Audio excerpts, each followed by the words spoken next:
Good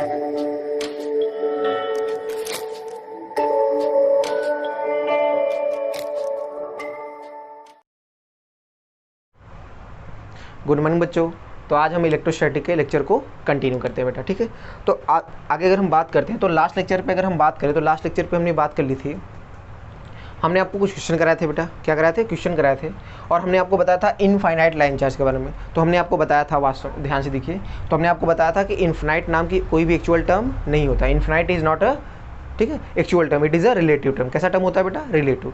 हमने कहा था कोई भी चीज़ इनफाइनाइट होती है, ये डिपेंड करता है हम चीज़ों को देख कहाँ से रहे, चीज़ों को देख कहाँ से रहे। और सिंपल से हमने आपको एक बात बताई थी कि इनफाइनाइट लाइन चार्ज के कारण जो इलेक्ट्रिक फील्ड का फॉर्मूला होता है वो कितना होता है बेटा? 2k lambda by D, 2k lambda by D. और फाइनाइट वाला एज इट इज जो आप पहले से भी याद किए कि फाइनाइट लाइन चार्ज का इलेक्ट्रिक फील्ड का क्या होता है बेटा? फाइनाइट लाइन चार्ज के कारण इलेक्ट्रिक फील्ड के एक कंपोनेंट होते हैं कि दो कंपोनेंट होते हैं। एक होता है ई परपेंडिकुलर और दूसरा क्या होता है बेटा?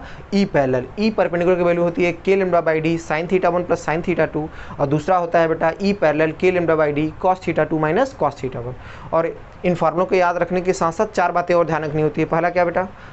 जो आपके d क्या होता है? परपेंडिकुलर डिस्टेंस थीटा 1 थीटा 2 कहाँ से लेते हैं? परपेंडिकुलर से। दोनों सेम सेंस के अपोजिट सेंस। और बड़ा वाला कौन सा एंगल होता है? थीटा 1। तो ये चार बातें थी और बाकी ये इनफाइनाइट। तो आपको ये फार्मूले में यही दो फॉर्मूले ध्यान रखने बेटा, और बाकी क्वेश्चन हम लोग करते हैं, ठीक है। तो आगे क्वेश्चन पे कंटिन्यू करते हैं। तो अगला क्वेश्चन क्या है बेटा?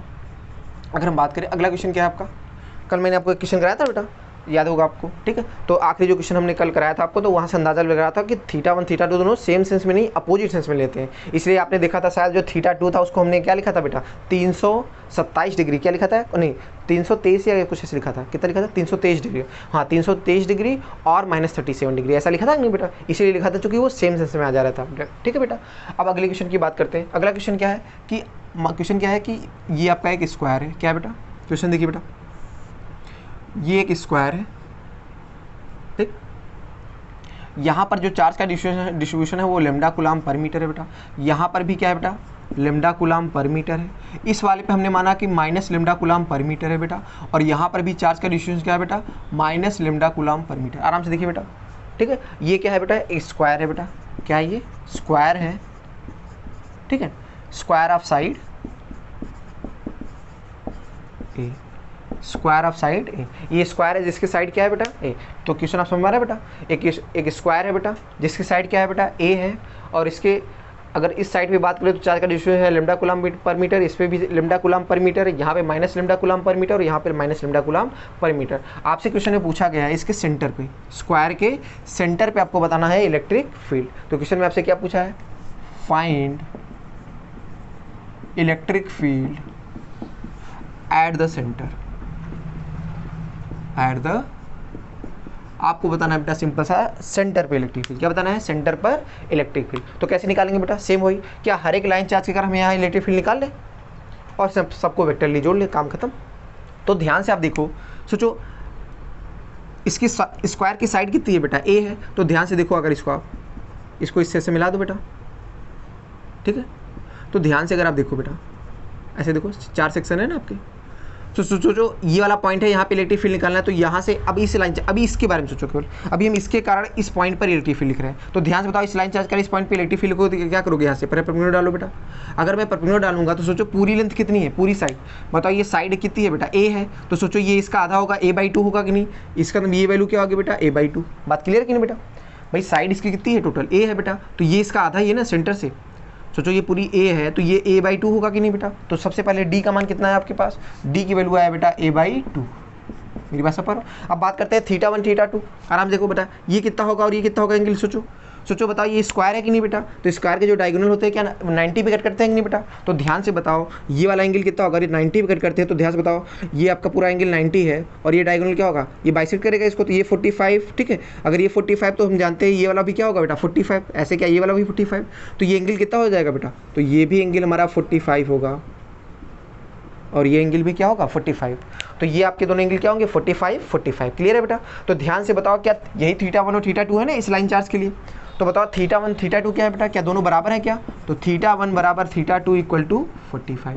मेरी बात समझ में आ रही है बेटा? θ1 θ2 क्या है 45 और डी की वैल्यू क्या है बेटा a/2। तो सीधे इस पॉइंट पे हम इसके कारण इलेक्ट्रिक फील्ड लिखते हैं। सोचो इसके कारण इलेक्ट्रिक फील्ड किधर होगा, सोचो ये प्लस चार्ज है, तो अगर θ1 θ2 बराबर है तो हमने आपको बताया था E पैरेलल 0 हो जाएगा, जो कि cos θ2 माइनस cos θ1, अगर θ1 θ2 बराबर हो तो पैरेलल वाला 0, तो केवल कौन सा कंपोनेंट बचेगा, परपेंडिकुलर कंपोनेंट। तो इसके इस लाइन चार्ज के कारण यहाँ पे केवल कौन सा कंपोनेंट बचेगा बेटा, परपेंडिकुलर। तो इसके कारण जो परपेंडिकुलर कंपोनेंट होगा उसके कारण इलेक्ट्रिक फील्ड की वैल्यू किधर होगी बेटा, याद है ना, प्लस चार्ज है तो रिपेल करेगा, इसके कारण इलेक्ट्रिक फील्ड इधर आया E। इस लाइन चार्ज के कारण इस पर जो इलेक्ट्रिक फील्ड का केवल परपेंडिकुलर कंपोनेंट ही होगा, तो नेट इलेक्ट्रिक फील्ड इसकी इधर की तरफ आएगा, किधर तरफ आएगा बेटा, क्योंकि ये प्लस चार्ज है तो यहाँ इक्विलिब्रियम रखोगे तो रिपेल करेगा, तो इस इलेक्ट्रिक फील्ड की वैल्यू माना E। क्या माना मैंने, E। सिमिलरली जैसे इधर लिखा बेटा, वैसे ही ध्यान से बताओ इधर वाला जो लाइन चार्ज है इसके कारण भी कौन सा कंपोनेंट आया बेटा, परपेंडिकुलर कंपोनेंट आएगा। ध्यान से समझो, क्या सारे एंगल होंगे, सब कुछ वैसे ही रहेगा बेटा, ये भी a/2 θ1 θ2 45 सेम होगा, तो इसके कारण भी इलेक्ट्रिक फील्ड क्या सेम E मान सकते हो कि नहीं बेटा। जितनी इलेक्ट्रिक फील्ड इसके कारण परपेंडिकुलर होगा उतनी ही इलेक्ट्रिक फील्ड क्या इसके कारण, बाकी पैरेलल दोनों का 0 है। तो हमने इसके कारण इलेक्ट्रिक फील्ड और इसके कारण इस पॉइंट पे लिख लिया बेटा। अगर सिमिलरली ध्यान से देखो, ये माइनस वाला जो चार्ज है इसके कारण भी यहाँ पे परपेंडिकुलर वाला कंपोनेंट क्या इधर ही होगा कि नहीं, तो इसके कारण भी जो इलेक्ट्रिक फील्ड आएगा परपेंडिकुलर वाला, वो वाला अट्रैक्ट क्या इधर तरफ होगा बेटा। और ध्यान से बताओ क्या उसकी वैल्यू भी सेम E होगी कि नहीं बेटा, तो उसका क्या हो जाएगा, E और E जुड़ के क्या 2E हो जाएगा कि नहीं। सिमिलरली ध्यान से बताओ, ये जो माइनस का आपका चार्ज है बेटा, इसके कारण इस पॉइंट पे इलेक्ट्रिक फील्ड का जो परपेंडिकुलर कंपोनेंट होगा किधर होगा बेटा, बताओ। अगर प्लस चार्ज होता तो अगर यहाँ पे ध्यान से देखो, अगर प्लस का चार्ज होता तो इधर की तरफ होता, चूंकि माइनस है यहाँ पे तो किधर होगा बेटा, ऊपर की तरफ। तो इसका मतलब इसके कारण भी किधर हो जाएगा, ऊपर की तरफ, इस माइनस कारण, और इसके कारण भी ऊपर, तो टोटल ऊपर कितना आ गया बेटा 2। ध्यान से देखो, अब बताओ इस E की वैल्यू कितनी आएगी बेटा, E की वैल्यू होगी, चलो फॉर्मूला कहते हैं, E की वैल्यू होगी बेटा k λ/d। D की वैल्यू कितनी है बेटा, D की वैल्यू है a/2, कितना है a/2 sin θ1 प्लस sin θ2। तो sin θ1 कितना होगा बेटा 45 प्लस sin θ2, θ2 भी कितना है बेटा 45। क्लियर है यहाँ तक देखिए। अब ध्यान से देखिए, sin 45 की वैल्यू क्या होती है बेटा 1/√2, ये भी 1/√2, तो क्या हो गया बेटा 2/√2, क्या √2 वैल्यू है बेटा, ऐसा समझो ना, sin 45 प्लस sin 45 2 sin 45, और sin 45 होता है 1/√2, तो यही आया 2/√2 इसका पूरा सम। तो 2/√2 को क्या लिख सकते हैं, √2 लिख सकते हो नहीं बेटा, और ये 2 ऊपर चला गया, तो E की वैल्यू कितना आएगी बेटा, E की वैल्यू आएगी बेटा 2√2 k λ/d, और D की value k λ/a 2√2 k λ/a, E का मान है कि नहीं बेटा। ये आंसर नहीं है बेटा, ये उस E की वैल्यू है जो हमने यहाँ पे आपको दिखाया है बेटा, E की वैल्यू पता हो गई। अब ध्यान से बताओ, अगर हम इस पॉइंट पे बात करें तो इधर इलेक्ट्रिक फील्ड कितना है 2E, और इधर भी कितना है 2E। तो ध्यान से देखो, सेंटर पे जो नेट इलेक्ट्रिक फील्ड क्या आएगा, नेट इलेक्ट्रिक फील्ड कितना होगा बेटा, ध्यान से बताओ। सोचो इधर भी 2E और इधर भी 2E, ठीक है। अगर मैं इसको चाहो तो आराम से यहाँ पे दिखा देता हूँ बेटा, इधर भी कितना है बेटा 2E है, और इधर भी कितना है बेटा 2E, तो इसका नेट कितना होगा, ध्यान से बताओ। याद है 90 वाला यहाँ पे एंगल क्या बन रहा है, 90 का बन रहा है, तो इनका रिजल्टेंट क्या होगा √a² plus b², √a² plus b²। तो ध्यान से बताओ इसका कितना आएगा बेटा, क्या 2√2E आएगा कि नहीं बेटा, समझ आ रहा है डायरेक्ट बेटा। अरे क्या लिखोगे, अंडर में 2E का स्क्वायर प्लस 2E का स्क्वायर, तो 2 का स्क्वायर 4E², और ये भी 4E², तो 4 4 8E² ना, और 8 को क्या बोलते हो 2√2, क्या 2√2E आंसर आएगा यहाँ पे नेट इलेक्ट्रिक फील्ड, ठीक है। तो ध्यान, ये आप ऐसे भी लिख सकते थे, याद है 2f cos θ/2, उससे भी लगा सकते थे, तो 4E cos 90/2 45, तो तब भी वही आता बेटा, क्लियर है। और E का मान उठा के रख दो, तो बताओ 2√2 और E का मान भी देखो 2√2 है, तो 2√2 इंटू 2√2 क्या 8 आएगा बेटा, तो आंसर आपका आएगा बेटा 8 k λ/a। देखो मैंने यहाँ पे डायरेक्ट लिख दिया बेटा, E की वैल्यू रख दिया, तो 2√2 इंटू 2√2 8 आ गया बेटा। तो आपका सेंटर पे जो इलेक्ट्रिक फील्ड की वैल्यू है वो कितना है बेटा, वो आपका आया 8 k λ/a, 8 k λ/a। Clear है बेटा। और किसके लॉन्ग होगा बेटा, ध्यान से बताओ, क्या इसकी इलेक्ट्रिक फील्ड इसके बाइसेक्टर के लॉन्ग होगी कि नहीं बेटा, इधर की तरफ होगी कि नहीं बेटा, एंगुलर बाइसेक्टर के लॉन्ग। तो ध्यान रखना है along the diagonal this, clear. तो ये रहा इसका सोल्यूशन, ये रहा इसका सोल्यूशन क्वेश्चन का, क्लियर है बेटा, ठीक। आराम से इसको नोट कर लो बेटा, ठीक है। आगे बढ़ते हैं हम लोग, ठीक, ठीक है, आगे बढ़ते हैं हम लोग बेटा।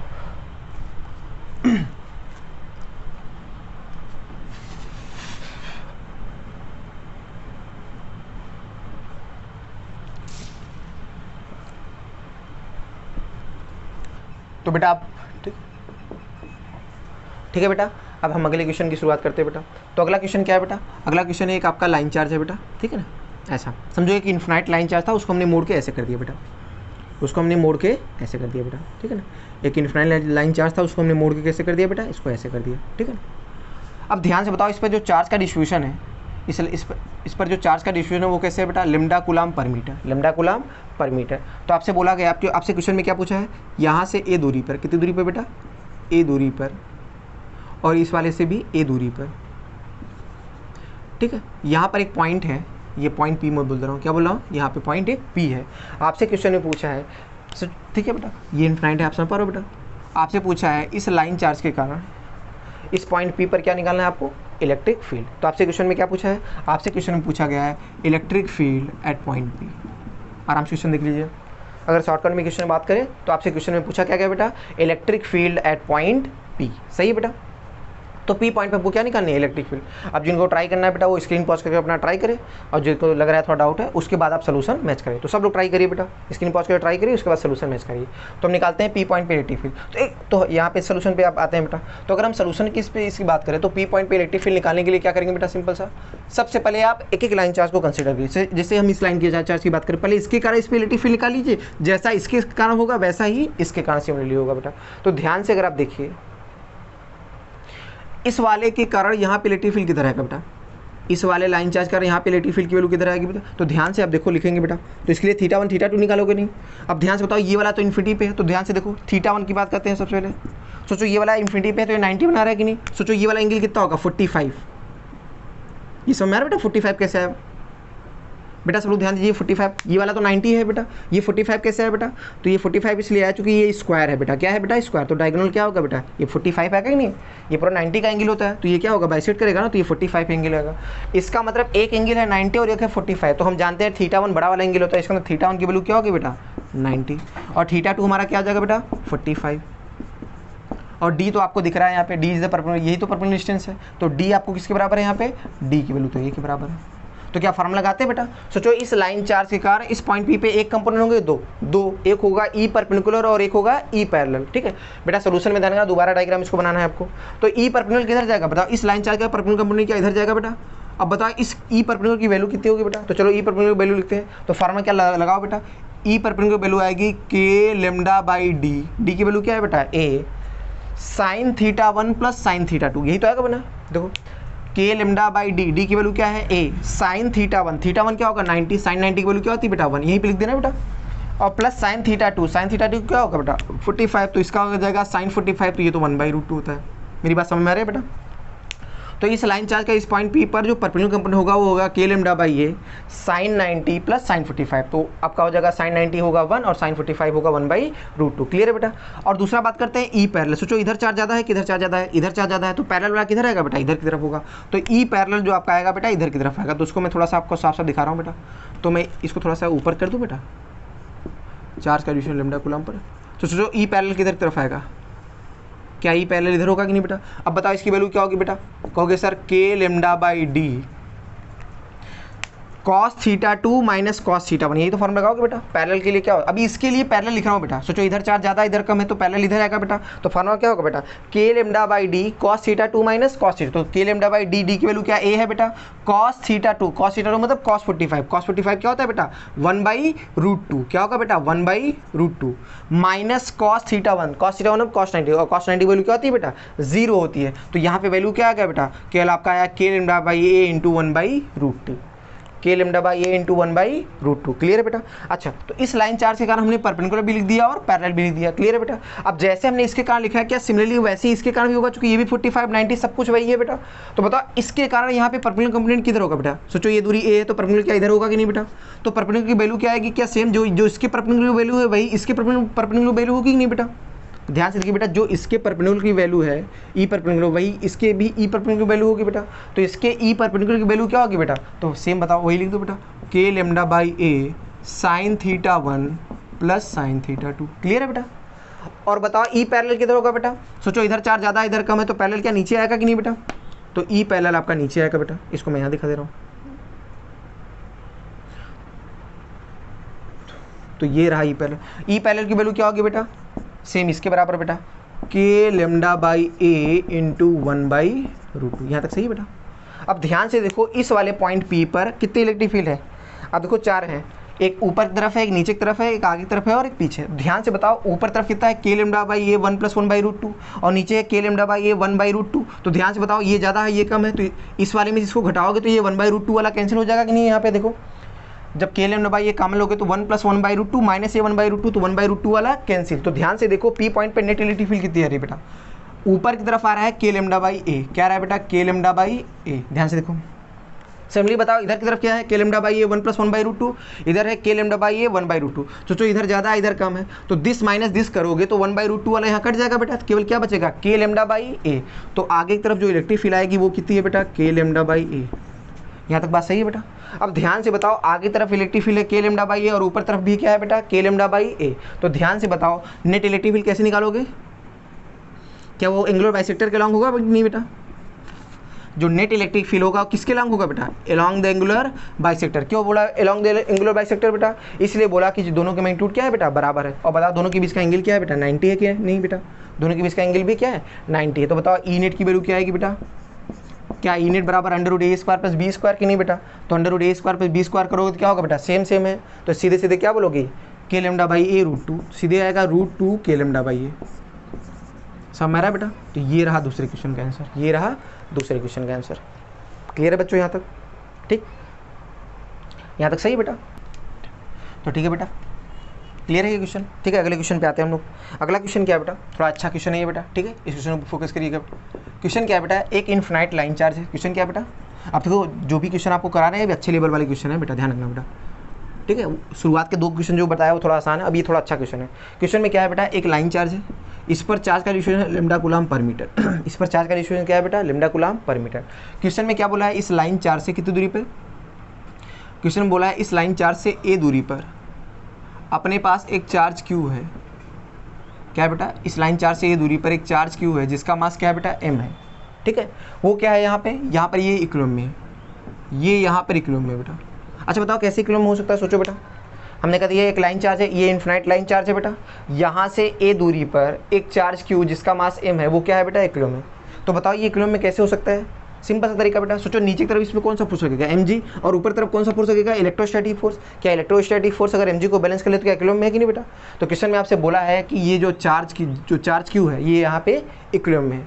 ठीक है बेटा, अब सोचो अगर ये इक्विलिब्रियम में है तो इस चार्ज को अगर हम थोड़ा सा छोड़ के अगर रिलीज कर देंगे, पहले तो बताओ सबसे पहला क्वेश्चन में आपसे पूछा है टाइप ऑफ इक्विलिब्रियम, कैसा इक्विलिब्रियम है, स्टेबल इक्विलिब्रियम है कि अनस्टेबल। ठीक है, क्वेश्चन में आपसे क्या पूछा है, अगर क्वेश्चन में वर्डिंग में बोलूँ तो क्वेश्चन लिखो बेटा, क्वेश्चन लिखो फाइंड द, लिखो इस क्वेश्चन का पहला पार्ट, क्वेश्चन का पहला पार्ट लिखिए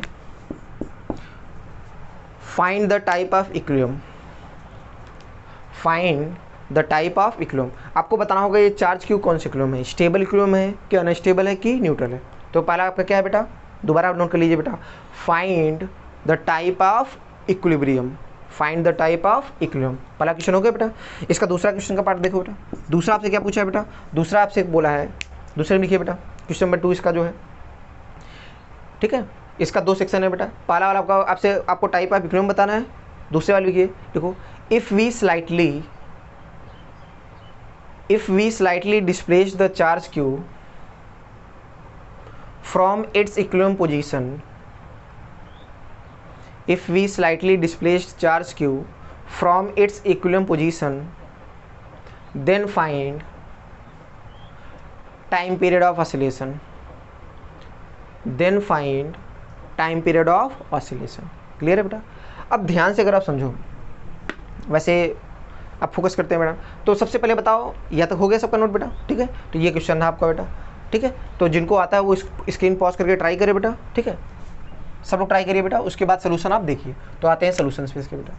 तो सोल्यूशन पे अगर फोकस करें ध्यान से देखो, तो सबसे पहले देखो ये चार्ज क्यू जिसका मास m है यहाँ पे इक्विलिब्रियम है कि नहीं बेटा। अगर ये यहाँ पर इक्विलिब्रियम है तो इसमें बताओ कौन कौन से फोर्स लग रहे हैं। नीचे की तरफ क्या लग रहा है बेटा mg, क्या लग रहा है बेटा mg, और ऊपर तरफ क्या लग रहा है बेटा इलेक्ट्रोस्टैटिक फोर्स, क्या लग रहा है बेटा इलेक्ट्रोस्टैटिक फोर्स। तो ध्यान से बताओ, मैं थोड़ा सा कंडीशन लिख दे रहा हूँ, एट इक्विलिब्रियम क्या होगा बेटा, Fe बराबर mg होगा कि नहीं बेटा, Fe बराबर mg। और बताओ Fe क्या होगा, F फोर्स होता है चार्ज इनटू इलेक्ट्रिक फील्ड। ध्यान से बताओ यहाँ से ए दूरी पर इलेक्ट्रिक फील्ड की वैल्यू क्या होगी, याद करो क्या इनफाइनाइट लाइन चार्ज है कि नहीं। और याद करो मैंने आपको रटाया इनफाइनाइट लाइन चार्ज के अगर इलेक्ट्रिक फील्ड का फॉर्मूला होता है 2k lambda by D, 2k lambda by D. तो डी आपका कितना है बेटा, ए है, तो यहाँ पे क्या होगा बेटा 2k लैम्डा बाई ए। मेरी बात समझ में आ रहा है बेटा? याद करो इलेक्ट्रिक फोर्स का फॉर्मूला क्या होता है, क्यू इंटू इलेक्ट्रिक फील्ड। तो क्यू आपका चार्ज आपको दिया ही है, इलेक्ट्रिक फील्ड यहाँ पे कितना होगा 2k लैम्डा बाई ए, चूंकि यहाँ से कितनी दूरी पे निकालना है बेटा, ए दूरी पे, चूंकि लाइन चार्ज कैसा है इनफाइनाइट है। इक्वल टू क्या होगा mg। ये आपका कंडीशन आ गया कि नहीं बेटा, इस कंडीशन को आप रखे रहिए, काम देगा भी। अब हम बात करते हैं टाइप ऑफ इक्विलिब्रियम। अब हम क्या बात करते हैं, टाइप ऑफ इक्विलिब्रियम। सोचो ध्यान से बताओ, ये चार्ज यहाँ पे इक्विलिब्रियम है, ये चार्ज यहाँ पे इक्विलिब्रियम है। सोचो अगर इस चार्ज को मैं थोड़ा ऊपर डिस्प्लेस किया, क्या किया, इस चार्ज को थोड़ा सा ऊपर, तो उस डायग्राम को मैं यहाँ पे थोड़ा दिखा दे रहा हूँ बेटा। सोचो यही लाइन चार्ज है ना बेटा, सोचो ये चार्ज अपना इक्विलिब्रियम में यहाँ पे था, यहाँ पे था ना इक्विलिब्रियम में बेटा। सोचो इस चार्ज को मान लो हमने यहाँ डिस्प्लेस कर दिया x, यहाँ से पहले कितनी दूरी पे था, ये दूरी पे था, ठीक है। अब इस चार्ज को हमने कितना डिस्प्लेस कर दिया, मान लो x यहाँ से, तो मान लो यहाँ से हमने x डिस्प्लेस कर दिया इस चार्ज को। अब ये चार्ज आपका डिस्प्लेस होकर कहाँ पहुँच गया बेटा, यहाँ पे आ गया बेटा। अब ये चार्ज क्यों यहाँ पे आ गया बेटा, ठीक है ना। हमने चार्ज क्यू का क्या किया बेटा, यहाँ से x डिस्प्लेस कर दिया बेटा, x डिस्प्लेस करके कहाँ पे आ गया बेटा, इस पॉइंट पे आ गया। अब हमको क्या निकालना है बेटा, यहाँ पे हमको बस यही चेक करना है कि ये कौन सा इक्विलिब्रियम है। तो याद करो मैंने आपको बताया था इक्विलिब्रियम चेक करने के लिए क्या करते हैं, ऑब्जेक्ट को इसको इक्विलिब्रियम पोजीशन से थोड़ा सा डिस्प्लेस करो, ऑब्जेक्ट को इसको इक्विलिब्रियम पोजीशन से थोड़ा सा डिस्प्लेस करो, ठीक है। और उसके बाद अगर ऑब्जेक्ट लौट कर अपनी ओरिजिनल पोजीशन पे आ जाए तो स्टेबल इक्विलिब्रियम, लौट के ना आए तो अनस्टेबल, और कोई फर्क ना पड़े तो न्यूट्रल। याद है बेटा। तो हमने क्या किया, चार्ज को उसकी इक्विलिब्रियम पोजीशन से थोड़ा सा डिस्प्लेस किया। थोड़ा सा अगर डिस्प्लेस करोगे तो ध्यान से बताओ mg किधर लगेगा, नीचे की तरफ, और ऊपर कौन सा फोर्स लगेगा बेटा, इलेक्ट्रोस्टैटिक फोर्स। वो कितना होता है, Q इंटू इलेक्ट्रिक फील्ड होगा कि नहीं, Q इंटू इलेक्ट्रिक फील्ड। ध्यान से अगर आप देखो, सोचो जब ये यहाँ से हम यहाँ मूव करोगे तो बताओ लाइन चार्ज से इसकी दूरी बढ़ी कि घटी, बढ़ गई।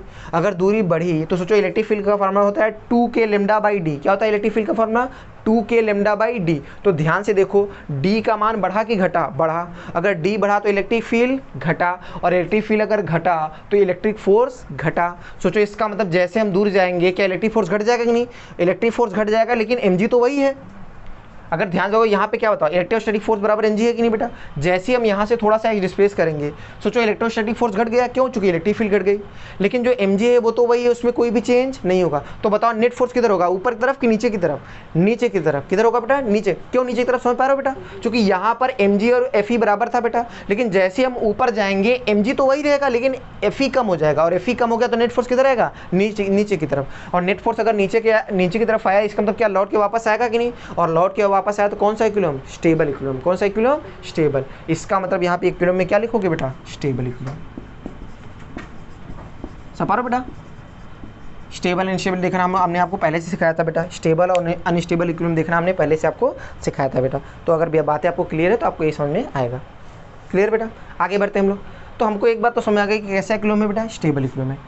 अब अगर बात करते हैं, अब तीसरा आपसे क्या पूछा है बेटा, टाइम पीरियड ऑफ सिस्टम। तो टाइम पीरियड निकालने का तरीका हमने क्या बताया था बेटा, ऑब्जेक्ट को उसकी इक्विलिब्रियम पोजीशन से x डिस्प्लेस कर लो, और उस पर क्या लिखो, नेट फोर्स। क्या लिखो बेटा, नेट फोर्स। तो नेट फोर्स लिखते हैं फटाफट, चलो आ जाओ बेटा, नेट फोर्स लिखेंगे बेटा। सोचो ऊपर तरफ, और हमने नेट फोर्स लिखने का तरीका बताया था, जिधर ऑब्जेक्ट को डिस्प्लेस कर रहे हो उस डायरेक्शन में जितने भी फोर्स होंगे उसको प्लस में, और उसके अपोजिट डायरेक्शन वाले फोर्स माइनस में। सोचो हमने यहाँ से x डिस्प्लेस किया तो किधर तरफ डिस्प्लेस किया, ऊपर तरफ, तो ऊपर के डायरेक्शन में फोर्स क्या है, Q इंटू ई।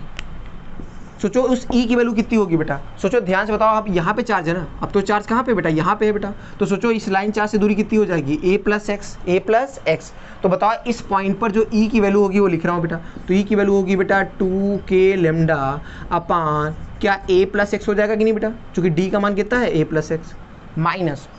क्लियर है बेटा, माइनस क्या होगा बेटा, नीचे की तरफ कौन सा फोर्स है, mg। माइनस क्यों किया mg, क्योंकि mg ऊपर तरफ है कि नीचे की तरफ है, नीचे की तरफ है, इसलिए माइनस लिखा। क्लियर बेटा, क्योंकि हमने ऑब्जेक्ट को डिस्प्लेस किधर किया है बेटा, ऊपर की तरफ। तो जिधर हमने डिस्प्लेस किया उस तरफ ही आपका क्यू ही लग रहा है ना बेटा, इलेक्ट्रोस्टैटिक फोर्स क्या उसी डायरेक्शन में, इसलिए उसको प्लस में लिखा, mg क्या उसके अपोजिट डायरेक्शन में, इसलिए माइनस में लिखा। तो इस तरह से नेट फोर्स लिखा। अब ध्यान से देखो, अगर मैं यहाँ पे थोड़ा सा एलसीएम ले लूँ बेटा, क्या करूँ, अगर ऐसे सोचो बेटा, 2k क्यू लेमडा अपान ए अगर मैं कॉमन ले लूँ, ठीक है बेटा। तो ध्यान से देखो यहाँ क्या बचेगा बेटा, यहाँ बचा 1 plus x by A minus mg। Clear बेटा, यही तो है। अब ध्यान से बताओ 2k लेमडा क्यू बाई ए, इसकी वैल्यू किसके बराबर है बेटा, क्या mg के बराबर है कि नहीं बेटा। तो वहाँ पे उसकी वैल्यू mg रखो तो क्या आएगा यहाँ से बेटा, mg upon 1 plus x by A minus mg। मेरी बात समझ में रही बेटा, यहाँ तक बेटा, यहाँ तक सब लोग नोट कर लो आराम से, यहाँ से यहाँ तक सब लोग आराम से नोट कर लो, आराम से बेटा, स्क्रीन पॉज करके यहाँ से नोट कर लो बेटा, ठीक ठीक है। आगे मैं यहाँ पे रफ करके आगे बढ़ते हैं बेटा, ठीक। तो इसको रफ करके आगे हम बढ़ते हैं। अब वहाँ तक काम हो गया बेटा, ठीक, ये सब काम हो गया बेटा। तो ध्यान से देखो तो क्या आएगा बेटा, यहाँ से mg कॉमन लेगो तो एफ नेट बराबर क्या आएगा बेटा, चलो एलसीएम लेते हैं बेटा, mg का कॉमन भी ले लेते हैं, एलसीएम क्या होगा 1 + x/a। तो ध्यान से बताओ क्या आएगा बेटा, एलसीएम ले लिया तो इधर आपका होगा 1 माइनस, और यहाँ क्या होगा -1 - x/a। बेटा आराम से आप एलसीएम लेके देखिए, यही आएगा बेटा, घबराने की कोई जरूरत नहीं, आराम से एलसीएम लेके आप देखिए तो यही है। तो 1 से 1 आपका कैंसिल हो गया बेटा, तो क्या आया बेटा, माइनस में mg क्या x/a आया बेटा, और a सोचो a ब्रैकेट में 1 + x/a यही आया कि नहीं बेटा। अब बताओ इसे का गुणा करो तो क्या आएगा बेटा, -mg अपान a + x, ठीक है, इंटू क्या x आया कि नहीं बेटा, क्या यही नेट फोर्स है कि नहीं बेटा। अब ध्यान से बताओ, जो हमने एक जो आपको डिस्प्लेस किया है, बहुत ज़्यादा डिस्प्लेस किया कि बहुत कम डिस्प्लेस किया है, बहुत कम, इसका मतलब क्या x जो आपका a के रिस्पेक्ट में क्या बहुत छोटा होगा, तो क्या बोलोगे बेटा, x is very very less than a। तो क्या लिखोगे, नेट फोर्स को क्या लिख सकते हैं बेटा, तो आपका होगा माइनस में mg upon a into x। सही है बेटा, ये है नेट फोर्स। अब ध्यान से बताओ, किसी ऑब्जेक्ट पे लगने वाला नेट फोर्स क्या -kx टाइप का दिख रहा है कि नहीं बेटा, अगर -kx टाइप का हो तो क्या करता है वो ऑब्जेक्ट, SHM करता है। इसका मतलब क्या बोलोगे, यहाँ पे ये क्या कर रहा है ऑब्जेक्ट आपका, इसका मतलब ये चार्ज पार्टिकल क्या कर रहा है, SHM कर रहा है। तो SHM कर रहा है ऑब्जेक्ट, तो टाइम पीरियड आपको लिखना आता है बेटा, तो टाइम पीरियड का फॉर्मूला याद होगा, आपको बताया था मैंने, t बराबर 2π अंडर रूट में m/k, और k क्या है बेटा, mg/a, आपको दिख रहा है ना, mg/a क्या है बेटा, k है, तो रखिए वैल्यू बेटा, तो mg/a क्या ऊपर चला जाएगा, m से m कैंसिल हो जाएगा, m से m कैंसिल। बेटा उधर वाला हम रफ कर रहे हैं, ठीक है, इधर का ये रफ कर रहे हैं। तो ध्यान से देखिए क्या आएगा बेटा, यहाँ पे तो वैल्यू रखे तो टाइम पीरियड की वैल्यू क्या आएगी, तो t बराबर आएगा 2π अंडर रूट में a/g। तो ये आपका आंसर है बेटा, ये क्या है आपका आंसर है, ठीक, ये क्या आपका आंसर, ठीक, क्लियर है बच्चों, ठीक है बच्चों। तो ये क्वेश्चन सॉल्व हो गया बेटा, ठीक है। अब लगभग बेसिकली हम लोगों ने लाइन चार्ज पे बेसिकली बहुत सारे प्रॉब्लम हम लोगों ने कर लिए हैं बेटा, ठीक है बेटा। तो एक प्रॉब्लम हो गया बेटा। तो अब हम बात करेंगे electric field due to uniformly charge ring. किसी बात करेंगे बेटा, electric field due to uniformly charge ring. तो अगली हेडिंग डालते हैं बेटा, अगली हेडिंग क्या है बेटा, अगली हेडिंग है electric field on the axis of a uniformly charged ring, uniformly charged ring, clear है। तो अब हम बात करेंगे electric field on the axis of A uniformly charge ring. तो अपने पास क्या है बेटा, अपने पास एक यूनिफॉर्मली चार्ज रिंग है, क्या है बेटा, यूनिफॉर्मली चार्ज रिंग है। उसकी एक्सिस पर हमको क्या निकालना है बेटा, उसकी एक्सिस के किसी भी पॉइंट पर हमको क्या निकालना है बेटा, इलेक्ट्रिक फील्ड। क्या निकालना है बेटा, इलेक्ट्रिक फील्ड। ये डेरिवेशन अगर हम बात करें बेटा बोर्ड के पॉइंट ऑफ व्यू से बहुत ज़्यादा इंपॉर्टेंट है बेटा, तो स्टार बना लो बेटा ये डेरिवेशन पे, ठीक है। तो क्या है बेटा आपका, हमने कह दिया कि मान लो ये आपका कोई रिंग है बेटा, अच्छा रिंग समझ पा रहे हो ना। तो रिंग पे जो चार्ज होगा कहाँ पे होगा बेटा, सरकमफ्रेंस होगा। रिंग पे जो भी चार्ज होगा वो कहाँ होगा, सरकमफ्रेंस होगा। तो ये आपका रिंग है, ठीक है। तो इस पर ये चार्ज है बेटा सरकमफ्रेंस पे, ठीक है। तो इस पर चार्ज कितना है बेटा, हमने बोल दिया रिंग पे कितना चार्ज है बेटा, इस पर रिंग पे चार्ज है क्यू, कितना चार्ज है बेटा, क्यू, ठीक। तो क्यू चार्ज पे डिस्ट्रीब्यूटेड है, ये इसका सेंटर है बेटा, ठीक है। यहाँ से कितनी दूरी पे बेटा, यहाँ से x दूरी पर, कितनी दूरी पे, x दूरी पर एक पॉइंट P है। हमारा टारगेट क्या है बेटा, हमारा टारगेट है इस रिंग के कारण इस पॉइंट P पे क्या निकालना है, इलेक्ट्रिक फील्ड। मेरी बात समझ लो बेटा, और ये डॉटेड, ठीक है। अब समझ पा रहा है ना रिंग कैसा है बेटा। तो क्वेश्चन में क्या है बेटा, आप अगर हम बात करें इस डेरिवेशन में तो क्या है बेटा, हमारे पास एक यूनिफॉर्मली चार्ज रिंग है जिसपे चार्ज कितना है बेटा, क्यू है। इस रिंग के सेंटर से x दूरी पर हमारे पास एक पॉइंट P है। हमारा टारगेट है पॉइंट P पे क्या निकालना बेटा, इलेक्ट्रिक फील्ड। हमारा टारगेट क्या है, पॉइंट P पे इलेक्ट्रिक फील्ड निकालना। तो फटाफट लिखिए बेटा इसका, सबसे पहले स्क्रीन पॉज करके डायग्राम बना लीजिए और इसके बारे में कुछ, अब इसके बारे में लिखिए फटाफट देखो, लिखिए let us consider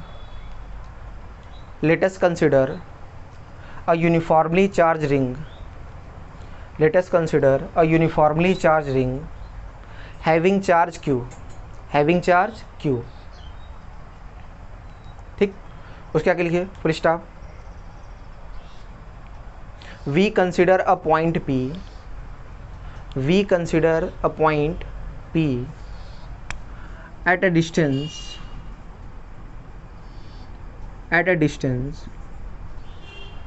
x from the center of the ring, x from the center of the ring along the axis, x from the center of the ring along the axis, full stop। उसके बाद ये mention कर लो बेटा, the radius of the ring is r, radius of the ring is r, ठीक है बेटा, full stop बाद लिखिए, radius of ring is r, full stop, हो गया बेटा। अगली लाइन से लिखिए, तो हमको क्या करना है बेटा, हमको इस P पॉइंट पे क्या निकालना है बेटा, इलेक्ट्रिक फील्ड। तो लिखिए बेटा, we have to find the electric field at point P, electric field at point P। यहाँ तक सही है बेटा। तो ये छोटी सी पॉइंट आपको लिखना है, क्या क्या माना है, क्या क्या चीज़ें। तो ध्यान से बताओ, अगर इस P पॉइंट पे इलेक्ट्रिक फील्ड निकालना है, तो ध्यान से बताओ क्या इस पूरे रिंग के कारण हम P पॉइंट पे इलेक्ट्रिक फील्ड निकाल सकते हैं क्या, नहीं निकाल सकते हैं। क्यों? क्योंकि हमारे पास जो फॉर्मूला है वो केवल पॉइंट चार्ज वाला है बेटा। किसके लिए एप्लीकेबल है? Only for point charge. तो ध्यान से बताओ क्या करेंगे इसका मतलब, क्या इसके रिंग के अनंत टुकड़े कर लेंगे कि नहीं बेटा, क्या करेंगे हम इस रिंग के अनंत टुकड़े कर लेंगे। तो इसका एक छोटा सा टुकड़ा लेते हैं बेटा, याद है ना, अब छोटा टुकड़ा याद है, डीएल, हमने एक छोटा सा एलिमेंट लिया डीएल। अब जो ये छोटा सा एलिमेंट है, क्या इस छोटे से एलिमेंट का यहाँ इलेक्ट्रिक फील्ड निकाल लेते हैं। ऐसे जितने भी छोटे छोटे एलिमेंट आएंगे सबके कारण इस पॉइंट पे इलेक्ट्रिक फील्ड निकाल के जोड़ लेंगे, क्या टोटल इलेक्ट्रिक फील्ड आ जाएगी बेटा। बताओ इस छोटे से जो एलिमेंट है इसकी लेंथ क्या है, डीएल। तो बताओ इस पर जो छोटा सा चार्ज डीक्यू आएगा उसकी वैल्यू कितनी होगी बेटा। सोचो इसकी लेंथ है डीएल, तो चार्ज कैसे लिखोगे, चार्ज की वैल्यू क्या होगी बेटा। तो यहाँ पे हमको क्या डिफाइन करना पड़ेगा, लेमडा, क्योंकि यहाँ पे चार्ज कहाँ पर डिस्ट्रीब्यूट है, लेंथ में। तो लेंथ में कभी भी चार्ज डिस्ट्रीब्यूट करते हैं तो कैसे डिफाइन करते हैं, लेमडा से। तो लेमडा की वैल्यू क्या हो जाएगी बेटा, charge per unit length, charge upon length. बताओ इसकी लेंथ क्या होगी, सर्कमफ्रेंस, और सर्कमफ्रेंस कितना होता है बेटा, 2 पाई r। तो लेमडा की वैल्यू क्या होगा, Q अपान 2 पाई r। तो ध्यान से बताओ इस पर जो छोटा सा चार्ज होगा क्या होगा बेटा। सोचो यूनिट लेंथ पे चार्ज लेमडा है, तो डीएल लेंथ पे चार्ज कितना होगा बेटा, क्या लेमडा इंटू डीएल होगा कि नहीं बेटा, लेमडा इंटू डीएल होगा कि नहीं बेटा। तो इस छोटे से लेंथ पे जो चार्ज होगा वो कितना होगा, लेमडा इंटू डीएल। तो ध्यान से बताओ इस छोटे से चार्ज के कारण यहाँ पे इलेक्ट्रिक फील्ड निकाल सकते हैं नहीं बेटा। तो बताए यहाँ पर इलेक्ट्रिक फील्ड निकालना है, तो यहाँ पे 1 कूलम का चार्ज बताया था बेटा, 1 कूलम का चार्ज रखो, फोर्स निकालो। तो सोचो ये प्लस है, ये वाला प्लस को अट्रैक्ट करेगा, रिपेल करेगा। तो इसके कारण जो छोटी से चार्ज कारण जो छोटी सी इलेक्ट्रिक फील्ड आ रही है उसको मैंने नाम दिया डी। क्या नाम दिया बेटा, डी। अब ध्यान से देखो, अगर मैंने बोला ये एंगल थीटा, क्या बोल सकते हो, ये भी थीटा। तो इस छोटे से एलिमेंट के कारण यहाँ पर जो इलेक्ट्रिक फील्ड है वो डी। अब डी का मान हम लिख लेते हैं, बताओ डी की वैल्यू क्या होगी बेटा, लिखते हैं बेटा। तो बताओ जो डी होगा वो कितना होगा बेटा, तो डी की वैल्यू क्या होगी बेटा, वही फार्मूला लगाते हैं कि, ठीक है, Q1 कितना होगा बेटा, lambda into D into Q2 तो 1 कूलम है बेटा, अपान इनकी बीच की डिस्टेंस का होल स्क्वायर। देखो ये x है, ये r है, तो ये कितना होगा डिस्टेंस बेटा, अंडर रूट में r square plus x square. तो इसका स्क्वायर जब करोगे तो अंडर रूट हट जाएगा कि नहीं बेटा, तो आएगा r square plus x square, r square plus x square, ये डी आ गया बेटा। अब ध्यान से बताओ ये छोटी सी इलेक्ट्रिक फील्ड आ गई बेटा।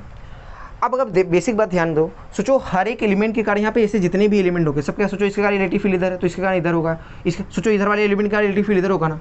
तो ध्यान से बताओ इस पर रिंग पर जितने भी एलिमेंट्स होंगे सबके कारण इलेक्ट्रिक फील्ड का डायरेक्शन क्या होगा बेटा, अलग अलग होगा बेटा। सबके कारण यहाँ इस पॉइंट पे इलेक्ट्रिक फील्ड का डायरेक्शन क्या होगा, अलग। सोचो आप रिंग ऐसे इमेजिन करो, सोचो इसके कारण इधर है तो इसके कारण इधर होगा बेटा, इस वाले कारण इधर होगा, इस वाले कारण इधर होगा। तो हर एक एलिमेंट के कारण इस पॉइंट पी पर जो इलेक्ट्रिक फील्ड का डायरेक्शन सेम है कि अलग अलग, और अलग अलग होता है तो डायरेक्ट जोड़ते हैं कि तोड़ के जोड़ते हैं, तो हम कंपोनेंट तोड़ के जोड़ते हैं। क्या करेंगे बेटा, यहाँ तोड़ के जोड़ेंगे। तो डी का बताओ इधर वाला कंपोनेंट क्या होगा बेटा, डी कॉस थीटा, ठीक है ना।